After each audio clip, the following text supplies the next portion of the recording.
puasa ini kan metode, ada mekanisme tidak makan pagi sampai sore. Tapi kita ambil intinya yaitu menahan diri. Kemudian dari inti kita bisa proyeksi ke wilayah-wilayah lain. Di bidang apapun ternyata kita memerlukan disiplin puasa yaitu menahan diri. Upamanya nambang emas, nambang batu bara itu boleh dihabisin apa harus poso? Dengan perhitungan bahwa anak cucu kita itu punya hak atas tambang-tambang itu. Kudu poso tak gak kudu nih? Ada nggak undang-undang untuk memposokan penambangan? Jadi BUMN itu kan lembaga pelampiasan dan kerakusan yang gitu dihabisin semuanya. Jadi anak cucu kita bagaimana? Maka puasa sangat diperlukan untuk menjadi disiplin di dalam melakukan apa saja. Itu Pak kira-kira jawaban prinsipnya begitu. Jadi di luar Ramadan harus kita temukan puasa-puasa yang bermacam-macam, baik individual, sosial maupun kenegaraan. Kalau individual gampang kok. Puasa ini misalnya ini loh. Kon wani ngelakoni sing kon gak seneng.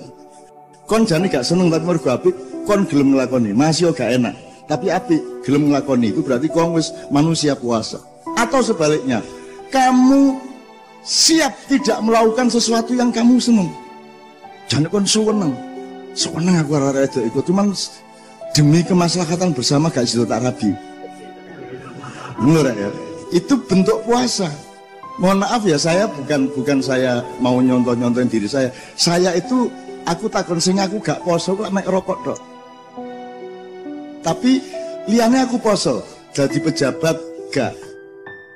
Iso tak gak udah jadi pejabat? Saya tahun 82 diminta untuk jadi Menteri Muda Kebudayaan, 87 saya Menteri Kebudayaan dan Pendidikan. Tapi aku menolak. Bukan apa-apa. Sakno wong sing sekolah, wong aku gak sekolah masa udah jadi menterimu. Aku sakno. Gitu loh, ya. Apa? Jadi pengusaha gak, jadi ustadz gak, jadi kiai gak. Jadi ustadznya aku selalu ngomong nang kon rek aja percaya aku ya. Lalu sih. Dan ojo nganut aku kan. Aku rene iki cek kon nganut sing kudu kok nut yaitu nek wong Islam Kanjeng Nabi. Lah nek kon rene nganut aku kok aku di ketemu Kanjeng Nabi didehemi. Dianut nih ya, ngono enggak mati aku. Terus aku kepethuk Nabi Ibrahim. Oke ya umatmu ya Leo. Yes. Mulanya aku urip ijen gak ada masalah, aku urip biasa saja. Saya hidup secara sangat jelata, tidak pernah meningkat budaya saya. Konsumsi budaya saya, perilaku budaya saya ngono iku kebuyan ngene iki. Aku kan dikir rada apik sing nukokno selamat. Selamat iku arek Sidoarjo. Sing ngenterno aku nang ndi iki ditukokno iki sak sandal-sandale. Jadi aku duwe serep sandal wae mergo ditukokno kok. Nek aku sing ngene iki kebiyen. Artine sedangkan kenikmatan pribadi pun saya poso. Aku gak tahu turu temenan di kasur gak tahu. Nek gak di kursi nglungguh ngene iki aku iso turu iso wis. Aku biasa turu di trotoar tahun 70-an pian dan sampai saiki aku cek wani turu. Gak ono masalah. Artinya saya sangat nikmat untuk tidak menikmati kemewahan. Dan saya bilang ya Allah kalau aku berbuka puasa di bulan Ramadan jadikanlah semua makanan itu hambar di mulutku ya Allah. Supaya aku tidak menikmati buka di dunia. Dan simpanlah kenikmatan dan emas berlian dunia ini untukku nanti di surga bersama anak-anak dan anak cucu. Ngono aja. Jadi kon nek ngeterno aku mangan kon ojo adik wis opo denganku tak badoke kene wis kan masalah. Dan nek kon ngkai petik, bebek, daging, opo-opo, tempe, sing tak jupuk mesti tempe nih. Dan aku tahu diwawancara wartawan, Cak, kalau puasa Mbak Novia biasanya masak apa? Terus aku jawab, ya pokoknya ini loh, prinsipnya aku ikut mangan, pokoknya jo angel-angel. Maksudnya, ya maksudnya nek daging lah, misalnya petik, ono belungnya, ono daging kudu tak cuakot lah, angel prosedure kan. Kudu betot, kudu lah si angel. Nek tempe kari beleng, wes. Ngono. Terus menene aku ditulis di halaman biro ngono di sebuah koran Jakarta. MH.2 saya anti daging. Ngono iku. Ya Allah. Zaman Nabi Adam lho gak ono wong gobloke kaya ngono. Lah kok saya anti daging iku ya apa? Aku iki mek ngomong, aku iki nek mangan gak gelem kangelan. Wong wis mangan iku lak nikmat sih. Lah kok angel iku lak ya apa sih? Mangan iku kudu sing gampang. Upamane ana panganan iku mek sak pil terus tak lebokno, tak untal wis aku gelem. Seperti Mojopahit ketika melakukan perjalanan ke internasional sampai ke Afrika Utara, Eropa Selatan, itu bondone sak kapal isine wong 700 ku mek semacam padatan tempe dan gizi tradisional dan cukup diuntal situk tok sedina wis wareg. Jok nek dituruti kon iso mbayangno, jaman biyen gurung ana kompor gas teman. Ndak mosok cothek geni ndek kapal sak ngono kae. Lah gak mungkin. Maka harus ada teknologi padatan kan begitu. Gitu ya. Jadi itu kira-kira jawaban saya. Menurut saya, mari kita temukan prinsip puasa di dalam melakukan apapun. Apa sinau, apa berdagang, apa berkeluarga, semua ada prinsip puasa yang harus kita jalankan. Betul nggak? Jadi gini Pak, puasa itu diterjemahkan sampai ke tingkat policy, seperti yang tambang tadi itu. Saya kira digabungno karo sing pertanyaan kedua, arek-arek nom saiki iki McD segala macam. Sampai ojo nyalano arek-arek nom. Arek bayi ojo sampai mangan gendi tapi sampean jarno ae berangkang nang kompor. Ya kompore di singkren. Nah ancane arek-arek iki gak kepingin arek-arek iki nongkrong ndek McD, ndek iki segala macam. Ya ojo oleh McD-ne ndek kene lek ngono sih. Enake sampean. Jadi kewajiban pertama bukan mereka, kewajiban pertama adalah orang yang kita bayar untuk membuat policy, yaitu pemerintah. Kita bayar mahal mereka itu. Dan kita hormati seolah-olah mereka itu raja. Kalau mereka itu buruh kita yang kita bayar. Terus kalau kita jalan kita yang harus menyingkir. Mestinya dia yang nyingkir kalau kita jalan. Ya ngono sih. Ya ojo terus kon seweneng nyukur-nyukurno ya ojo. Tapi maksud saya itu seperti itu. Jadi, lu bagaimana anak-anak kok disalahkan? Lu ngancen ono McD, ngancen ono kabeh, dilebokno kabeh. Karena pemerintah nyun sewu kadang-kadang pejabat itu tidak berpikir nasionalisme. Yang mereka berpikir adalah aku oleh beratu piro. Gitu betul. Apa itu pembangunan hotel, masuknya perusahaan, sogo, mall, semua kan pejabatnya mendapat iya kan itu pertimbangannya. Jadi nasionalisme itu nomor satu jangan dituntutkan kepada rakyat. Nasionalisme itu nomor satu dituntutkan kepada presiden dan semua staf-stafnya. Sampai gubernur, sampai lurah. Mereka yang kita bayar untuk menjadi nasionalis, bukan rakyatnya. Nek rakyatnya itu gak tak salah no. Gak kira nyalahno rakyat. Oh rakyat itu lumayan tuh, gak dikai penggawean, dolek penggawean dhewe lah wis. Ya ta? Gak dijamin uripe, jamin dhewe. Kita betul. Direwangi nang luar negeri kuwi dinyek-nyek. Kita hanya bisa memproduk, hanya bisa mengekspor pembantu rumah tangga. Kon dhewe gak iso ngekeki penggawean, ana arek-arek sampai nyabrang pulau ndelok penggawean kok nyek dhewe. Mari ngono kon nekakno Cina sakmono kae mlebu rene nyambut gawe bisa. Iki kalau ngomong nasionalisme nomor satu yang harus kita nilai adalah langkah-langkah presiden. Dan bagaimana DPR mengontrol presiden dan seterusnya lah ya. Jadi arek-arek ini ya salah, tapi salah itu di bawah 15%. Iya ya apa sama dengan ngerokok. Aku iki ojo kok larang ngerokok, tutupen pabrik rokok itu karena masalah aku anggap aku gak ngerokok pakai enggak gak masalah. Saya tahu bahwa puasa itu untuk menghindarkan kita dari situasi nyandu. Yang menghancurkan manusia adalah kalau Anda sudah nyandu, masih nyandu apa itu? Kecoba nyandu cinta Allah. Nek nyandu liyane bahaya. Mulai ojo nyandu. Masih kon seneng ngerokok, gak ngerokok kudu gak masalah. Kami keluar negeri ndak ngerokok ndak ada masalah. Gitu loh. Aku iki mang gak ngerokok gak masalah, cuman karo suka ditawani asbak. Terus karep becake ana kancane dhek ngerokok lak ngono sih. Jadi yang salah yang membuat asbak. Iya. Dan ketika suka menyulut rokok, saya kan pekewo, dia sudah menyulut tak kancanane. Jadi saya tadi tidak niat merokok, saya niat ngancani suka. Lek kurang ya apa? Lek kurang ya apa? Ya bisa. Aslinya aku gak kepingin temen gitu loh. Cuman kan saya kan harus menyebar kasih sayang kepada siapa saja. Loh, ngono lho, Rek. Jadi kira-kira bentuk puasa itu bisa diterapkan kok di kampus ini, Pak. Loh, kan harus puasa. Harus dibatasi. Kan margin itu harus jelas, Pak. Margin itu kan output dari puasa. Itu teman sekalian. Jadi itu juga harus puasa. Belajar pun harus ada puasanya. Ojo kuwabe kok lek. Kon niku ngomong la ilaha illallah, gak tahu mikir sik takoni aja ngomong ilallah sik. La ilaha kon gurung paham. Kamu ndak pernah mikir la ilaha itu apa. Kalau kamu sudah ngerti la ilaha, baru ketemu ilallahnya. Kon gak ro la ilaha illallah bendino. Kan untuk tahu iya harus tahu tidak dulu. Untuk tahu cahaya harus mengalami kegelapan dulu. Ngono lho. Itu hukumnya Allah. Ngono rek kira-kira rek ya. Oke, ini jadi Pak sampean aku seneng sampean punya kegelisahan ya, tapi sakno arek-arek diskon lapo katene. Lek nek arek gak nongkrong nek kono kate lapo mosok yasinan ben dunia. Ya apa coba? Apa menen kok ustaz kiai-kiai nek kene sambat iku dikeki PR dikon wiritan ping 3330 lak gendeng iku jenenge. Lu ngarek-arek iki pelajarane gak tau diwaca, dikon maca surat Al-Waqiah ping 700.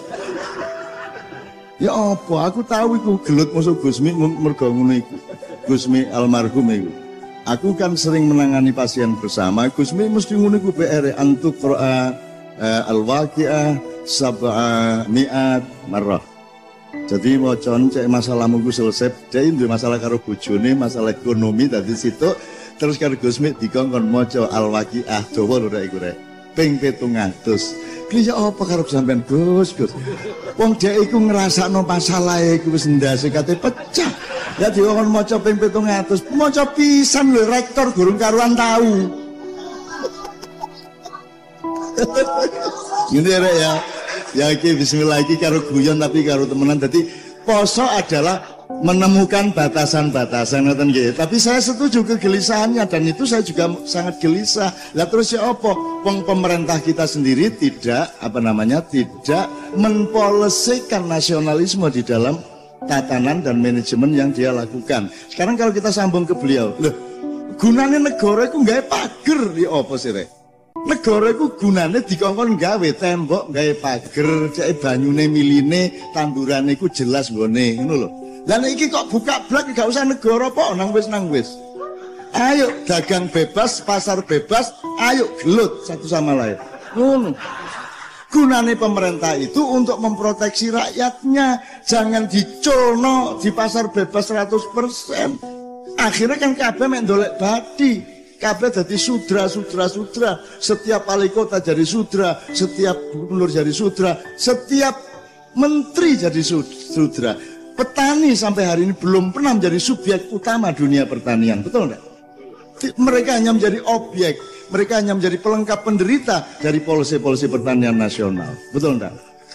Mereka gak ngerti poso iku mang gitu lah Bu. Jadi makanya Kiai Kanjeng itu gak perlu diakoni, gak perlu njaluk tolong sopo-sopo, gak perlu kok lem, pokoke Kiai Kanjeng ngono iku. Dan kita menghormati semua Bu, wakil Bu iki Bu. Banyak sekali kita punya, bahkan kita, karena saya tahu Indonesia ini memiliki segala sesuatu yang dunia tidak punya. Jadi kalau sekarang dunia mengembargo Indonesia, alhamdulillahirabbil alamin. Karena kita punya segala sesuatu yang dunia tidak punya. Dunia yang butuh Indonesia, Indonesia sebenarnya tidak butuh dunia. Kekayaan alamnya, kebudayaannya, bakat manusianya, semua kita lengkap. Lengkap, lengkap-lengkapnya. Dan mereka yang butuh kita, bukan kita butuh mereka. Cuman kita juga tidak boleh egois terus tidak butuh mereka. Enggak, kita harus ngemong mereka, kita harus menampung mereka. Mereka harus kita gendong. Kiai Kanjeng ini musiknya untuk menggendong musik macam-macam. Jawa nomor 1, mergo wong Jawa. Tapi Sunda dimong, Madura dimong, Dayak dimong. Lagu Maroko itu dimuat oleh gamelan Kiai Kanjeng. Lagu Jerman, lagu penang dia wis. Dan kita pentas di dunia jin, kita pakai aransemen jin. Kurang ya apa? Karena apa? Karena kita ini mangku dunia, mangku alam, mangku buwono. Jadi gitu teman sekalian. Jadi ibu saya sangat senang sekali. Saya sama teman-teman di Jogja sudah menghimpun 200.000 mainan anak-anak seluruh Indonesia. Tapi kita tawarkan kemana-mana, tidak ada yang tertarik. Saiki gak ono jumpritan, gak ono jentik, gak ono apa, pade lele, ranggil, krangtel, apa. Terus gak ono apa jenis obak sodor, terus apa itu jamuran yo gege yo jamur apa yo gege ngono. Agak beda Jawa Timur, Jawa Tengah, tapi tidak masalah. Kalau di tempat saya jamuran itu sing didolek itu tuh jamur godhong gedang, ini gampang. Karena di desaku ini ono wong sing dodol tele iku jenenge Wak Dairi. Iku mbulunge kuping ono mentole. Dadi cira mbade jamur apa terus jamur pentole Wak Dairi. Wah, melayu kabeh Wak Dairi, diukur wonge wararek. Wah, diupenek-penek ngono. Seneng. Jamur suale Wak Lurah. Wah. Ngono lho nek dadi awake dhewe iki ya saiki ngono melanggar HAM. Mas, ya sembarang melanggar HAM. Nyelentik melanggar HAM. Lah terus dadi apa arek gamoh ngono ya. Ngene melanggar HAM apa HAM iku? Gak ono HAM ning donya. Manusia tidak punya hak asasi karena asasi manusia itu tidak ada. Dia hanya diadakan, dia hanya diselenggarakan. Yang memiliki hak yang asasi adalah Allah Subhanahu wa taala. Kamu cuma dipinjami hak asasi pinjaman hak. Ngono gak apa-apa. Kalau Anda punya hak asasi berarti Anda bisa menciptakan dirimu sendiri, maka kamu punya hak. Kon iso ndawakno rambutmu dhewe. Iso. Mulane ukuran. Bendina kok ukur tambah piro, iso ndukur lho ya. Itu. Rodok melungker sret. Ya ta. Aku gak anti HAM gak rek, cuman ojo lebay po. Oh ya. Lho ya kalau guru nek biyen ngene garisan yo gak apa-apa lah. Aku tau nangkep di jalan, tabrak lari wong 6 luka parah, ditabrak mobil, tak uber aku pas ijan kate latihan Kiai Kanjeng, tak uber koyo ndek film. Wah, temenan tak uber temen, aku mobil dia mobil.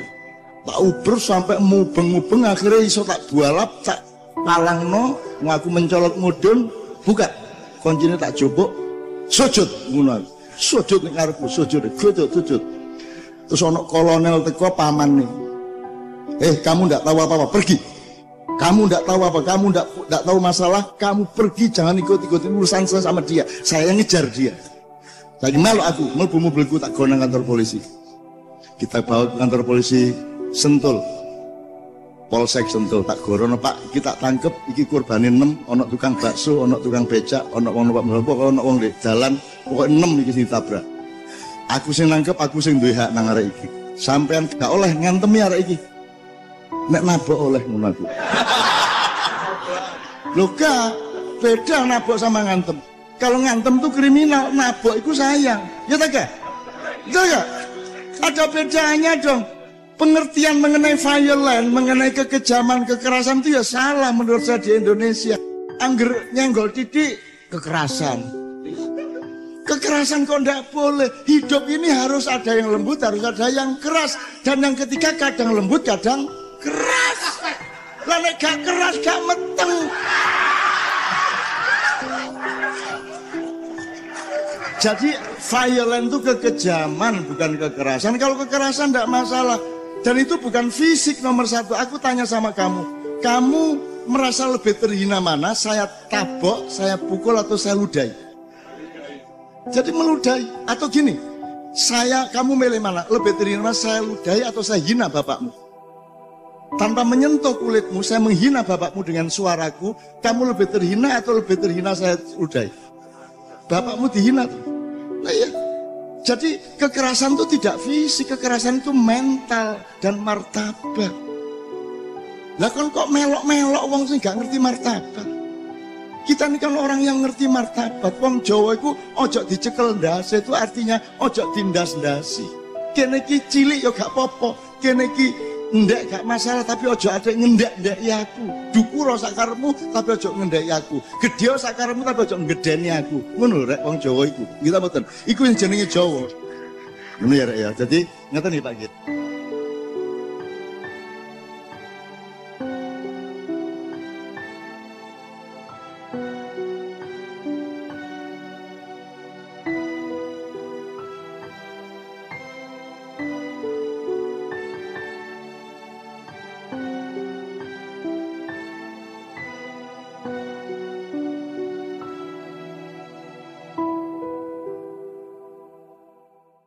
Assalamualaikum, selamat datang di Pawaling Maya. Berikut ini adalah video sinau bareng tahun 2018.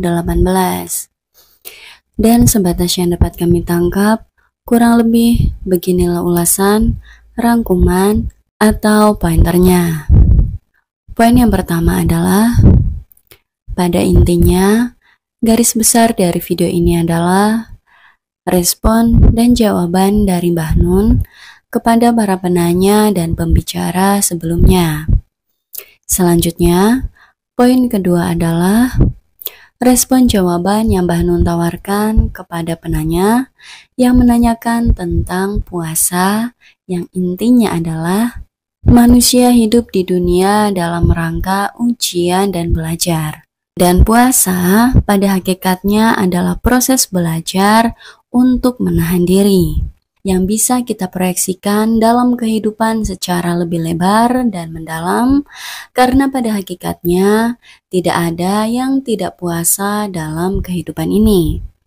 Oleh karenanya, maka Mbah Nun menganjurkan untuk menemukan prinsipil-prinsipil puasa di luar Ramadan. Karena ibaratnya Ramadan itu adalah latihan tahunan agar kita dapat mengaplikasikan prinsip puasa di dalam seluruh aspek kehidupan kita. Jadi intinya, kita harus menemukan puasa-puasa yang bermacam-macam, baik dalam individual, golongan, maupun kenegaraan. Sedikit contoh puasa dalam individual adalah suatu ketika Anda datang ke undangan acara pernikahan teman Anda. Di sana, Anda jumpai prasmanan yang beraneka ragam. Namun, demi kemaslahatan individual atau diri Anda menahan diri untuk memakan semuanya. Meskipun bisa saja Anda memakannya dan sah-sah saja. Tapi Anda menahan diri untuk memakan secukupnya saja. Poin selanjutnya, Mbah Nun kembali mengajak para jamaah untuk menemukan prinsip puasa dalam kehidupan kita masing-masing, baik dalam berkeluarga, dalam belajar, dalam berdagang, dan seterusnya. Poin selanjutnya, Mbah Nun merespon pertanyaan yang lain mengenai anak muda sekarang yang hedon, senangnya ke McD, nongkrong di kafe-kafe, dan sejenisnya. Menurut beliau, fenomena itu terjadi tidak 100% kesalahan anak muda, tapi juga ada sebagian saham kesalahan dari orang tua.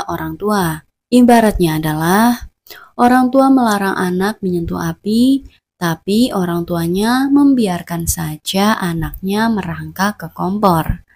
Artinya, kalau memang tidak ingin anak-anak muda nongkrong ke McD, ya jangan biarkan, izinkan McD itu ada. Jika diperlebar, jangan ajari anak-anak melihat gedung-gedung tinggi dan segala gemerlap kehedonan dengan dalih maju. Karena maju rohani seperti moral, akhlak lebih penting dibangun daripada pembangunan gedung-gedung dan gemerlap duniawi yang bersifat material. Jadi kewajiban pertama yang harus ditagih itu bukan generasi mudanya, tapi para orang yang sudah dibayar, diberi tunjangan dan fasilitas yang membuat kebijakan yang harus pertama ditagih. Selanjutnya, Mbah Nun melebar begini. Jadi ibaratnya nasionalisme itu yang pertama harus dituntut bukan kepada rakyatnya, tapi kepada pemerintah, presiden, para menteri, dan staf-stafnya. Karena merekalah yang disumpah dan digaji untuk itu semua. Dan menurut Mbah Nun, rakyat Indonesia itu sudah sangat baik dan dahsyat. Mereka cari makan sendiri, kerja sendiri, kesehatan juga bayar iuran sendiri, tidak dijamin seperti para pemerintah.